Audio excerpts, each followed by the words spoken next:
அவராகவே முன் வந்து நீங்கள் பயணச் சலுகை அட்டை கேட்டால் நாங்கள் தருவோம். மக்களாட்சியில் நாங்களாக கொடுத்தால் அது அவ்வளவு சரியாக இருக்காது, நீங்களாக கேட்டால் அது கொடுப்பதற்கான வாய்ப்பு உள்ளது என்று சொல்லி அதன் பிறகு அவ்வாறு கேட்டு அவர் தான் முதலாக இந்த பயணச் சலுகை அட்டையை இந்தியாவிலே அவர் தான் முதலாக கொடுத்தார். அதனால அவருடைய குரலிலேயே எங்களுக்கு கணினி என்பது குரலில் வர வேண்டும். அவருடைய குரலில் இந்த கணினி கிடைக்க வேண்டும். பேச்சு பொறி, ஸ்பீச் சிந்தசைசர் உருவாக்கப்பட வேண்டும். அவரது குரலில் அது அமைய வேண்டும். பிறகு மற்ற குரல்களையும் சேர்த்துக் கொள்ளலாம். ஆனால் அடிப்படையில் இப்பொழுது அவர் குரலில் உருவானால் சிறப்பாக இருக்கும் என்பதால் அவருடைய பெயரை சேர்த்து இந்த கட்டுரை அமைத்தோம். அடுத்தது, அது தமிழ் பேசும் கணினி கண் என்று ஏன் சொன்னோம்? ஆங்கிலத்தில் ஒரு பார்வையற்ற இப்பொழுது நான் உங்கள் முன் ஏன் இந்த கணினியை வைத்திருக்கிறேன் என்று சொன்னால், கணினி இல்லாமலேயே கணினியை பற்றி பேசிவிட்டு போனால் ஏதோ ஒரு மனப்பாடம் செய்து பேசுகிறார் என்று நீங்கள் நினைத்து விடக்கூடாது என்பதற்காக இந்த கணினியை வைத்திருக்கிறேன். இந்த கணினியில் பார்வையற்றவர் தாமாகவே கருத்துக்களை உள்ளிடலாம், வெளியில் பெறலாம், அவற்றை நேர்த்தியாக்கலாம், இப்படிப்பட்ட பணிகளை எல்லாம் செய்யலாம். அந்த காரணத்தினால்தான் இங்கு எங்கள் துணைவேந்தர் வந்துள்ளார்.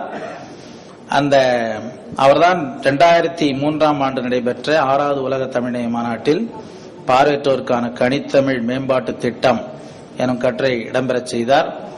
பிறகு இப்பொழுது பார்வையற்றோருக்கான மென்பொருள் தயாரிக்கும் முயற்சியிலும் பல்கலைக்கழகத்தில் ஈடுபட்டுள்ளோம். அதனால இந்த காரணங்களினால் தமிழில் அது பேச வேண்டும். ஆங்கிலத்தில் என்னதான் முயற்சி செய்தாலும் அந்த அளவுக்கு அது எல்லோராலும் புலமை பெற்று அதை பயன்படுத்திவிட முடியாது. நானும் கணினி கற்று ஆங்கிலம் கற்று கட்டுரைகள் எழுதி மேல்நாடுகளுக்கு சென்று மலேசியாவிலும் சீனாவிலும் சென்று அந்த கட்டுரையில் ஆங்கிலத்திலே பேசி வந்தேன் என்று சொன்னாலும் அது அவ்வளவு எளிதாக இல்லை. தாய்மொழி தமிழாக இருப்பதனாலும் நீண்ட காலம் தமிழ் படித்து விட்டதாலும் அவர்கள் அபிஷியல் லாங்குவேஜ் இங்கிலீஷ் என்று கேட்ட காரணத்தினாலே நாம் அதில் எழுத வேண்டிய சூழ்நிலை வந்ததை தவிர, நான் அடிக்கடி சொல்வேன், தாய்மொழியில் அழகுபட பேசலாம், ஆங்கிலத்தில் தொடர்பு கொள்ளலாம், அவ்வளவுதான் என்னால் முடியும் என்று நான் சொல்லுவேன். நான் மற்றவர்களை பற்றி சொல்லவில்லை, என்னால் முடியும் என்பதை சொன்னேன். இதில் கம்யூனிகேஷன் செய்யலாம். நம்ம மொழியில அட்ராக்டிவ் கம்யூனிகேஷன் தாய்மொழியில் முடியும் என்பது என்னுடைய அனுபவம். அதனால நமக்கு எங்களுக்கு பார்வையற்றவர்களுக்கு இது தமிழில் கிடைக்கும் போதுதான் அது முழுமையான பயனை கொடுக்கும். இந்த கணினி கண் என்பதை 2 பிரிவுகளாக பிரித்து நான் எழுதி வருகின்றேன். மலேசியாவில் 2006ஆம் ஆண்டு நடைபெற்ற international council of education for people with visual impairment என்று சொல்லக்கூடிய ICVI என்ற அமைப்பின் 12வது மாநாட்டில் கம்பேஷனேட் அசிஸ்டிவ் டெக்னாலஜி என்று ஒரு கட்டுரை வழங்கினேன் ஆங்கிலத்தில். அந்த கட்டுரையில் கடைசி பகுதியில் செயற்கை கண் பார்வை பற்றி குறிப்பிட்டிருந்தேன். அந்த செயற்கை கண் பார்வை என்பது ஒன்று மருத்துவர்கள் செய்வது, ஒளி நரம்புகளையே உருவாக்கி ஒளியை உணரச் செய்து உருவாக்குவது.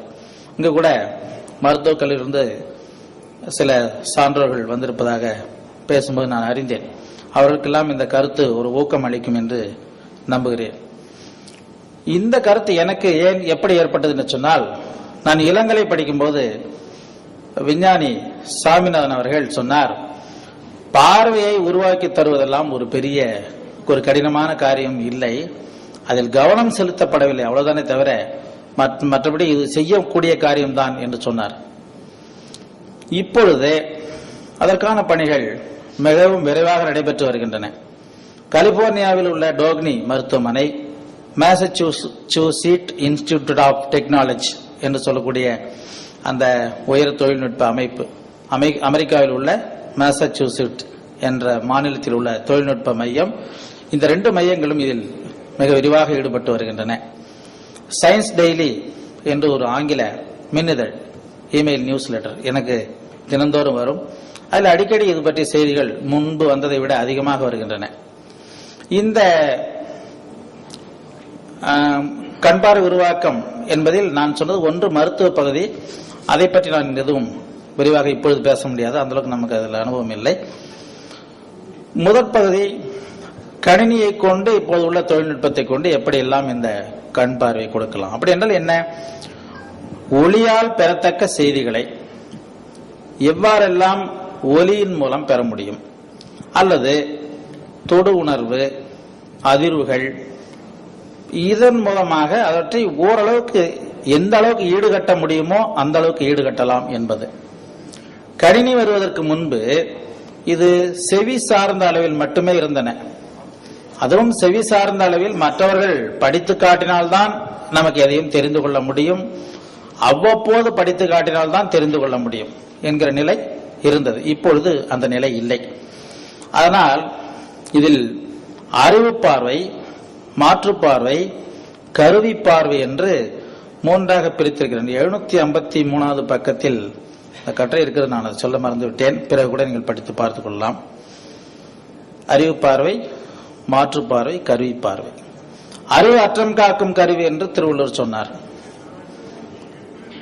என்னுடைய ஒரு விளக்கம், அற்றம் என்பது பகை என்று எடுத்துக்கொள்வதற்கு பதிலாக தடை என்று எடுத்துக்கொள்கிறோம். அறிவு தடையை நீக்கக்கூடிய கருவி என்று வைத்துக் கொள்கிறோம். அப்படி பார்க்கும் பொழுது இன்றைக்கு ஆங்கிலத்தில் இப்போது இந்த லேப்டாப்பில் இருப்பது ஜாஸ் என்று ஒரு மென்பொருள் இருக்கிறது.